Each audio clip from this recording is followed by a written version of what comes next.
तो हेलो दोस्तों, मेरे चैनल पर आने के लिए थैंक यू घंटा।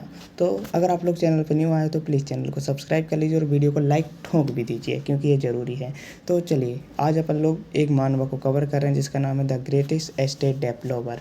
तो इस मानवा के अंदर क्या है अभी आपको पता चलेगा क्योंकि मैं सीधा चैप्टर ही बताने वाला हूँ। तो चैप्टर की स्टार्टिंग में हम देखते हैं कि एक बंदा खड़ा होता है और बोलता है, मेरा नाम है किम साहो, लेकिन इस दुनिया में मेरा नाम है लॉर्ड फ्रंटेरा।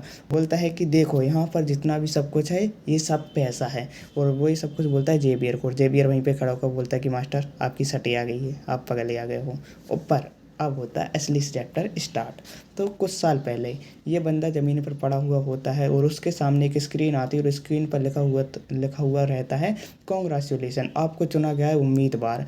है ना, उम्मीदवार पर किसके लिए? एक स्टोरी के किरदार के रूप में। और स्टोरी का नाम क्या है? स्टोरी का नाम है आयरन नाइट, मतलब ब्लड एंड आयरन नाइट। भाई एक स्टोरी के अंदर इसको एक किरदार दिया गया है जिसका नाम है लॉर्ड फ्रंटेरा। पर भाई बंदा बोलता है कि मैं यहाँ पर ज़मीन पर क्यों पड़ा हुआ हूँ और मैं इसमें जो किरदार हूँ वो कौन है, और मैं ज़मीन पर इस तरीके से क्यों पड़ा हूँ। उसे ठंड भी लग रही है बहुत ज़्यादा। बोल रहा है भाई ये कितना ठंडा है, बेकार सा बकवास सा। लेकिन तभी उसके पीछे उसे एक बंदा दिखाई देता है जो उसे बोलता है, यंग मास्टर चलिए घर चलते हैं।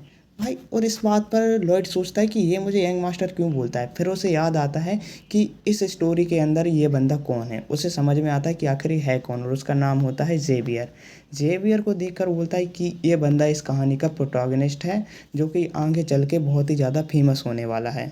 लेकिन शुरुआत में ये वारन और कुछ फ्रंटेरा के यहाँ पर काम करने वाला एक मतलब गुमनाम नाइट होता है जो कि बस लॉयड के साथ रहता है फ़िलहाल के टाइम पर। और फिर वो बोलता है कि तो फिर मैं कौन हूँ, क्या मैं वही कमीना लॉयड फ्रंटेरा हूँ?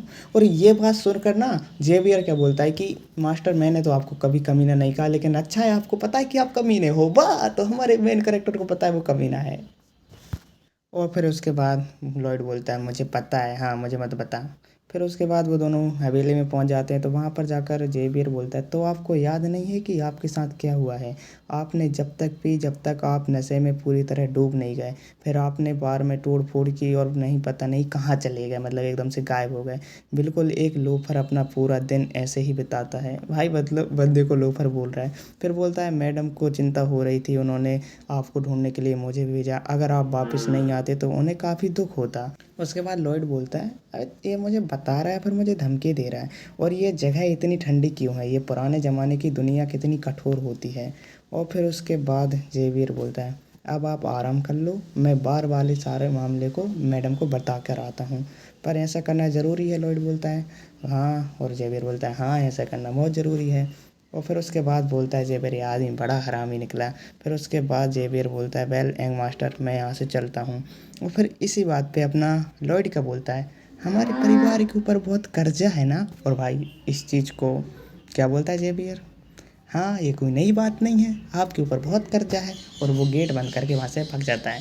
और फिर इस कहानी के बारे में हमारे लौंडे को सब कुछ पता है, उसको हम नेक्स्ट पार्ट में कवर करेंगे। क्योंकि देखो यार मुझे ना छोटे छोटे पार्ट्स बनाने पड़ रहे हैं क्योंकि मेरे पास ना डिवाइस सही नहीं है। तो मिलते हैं आपसे नेक्स्ट वीडियो में, और मैं जल्दी से जल्दी इसका पार्ट लेके आऊँगा।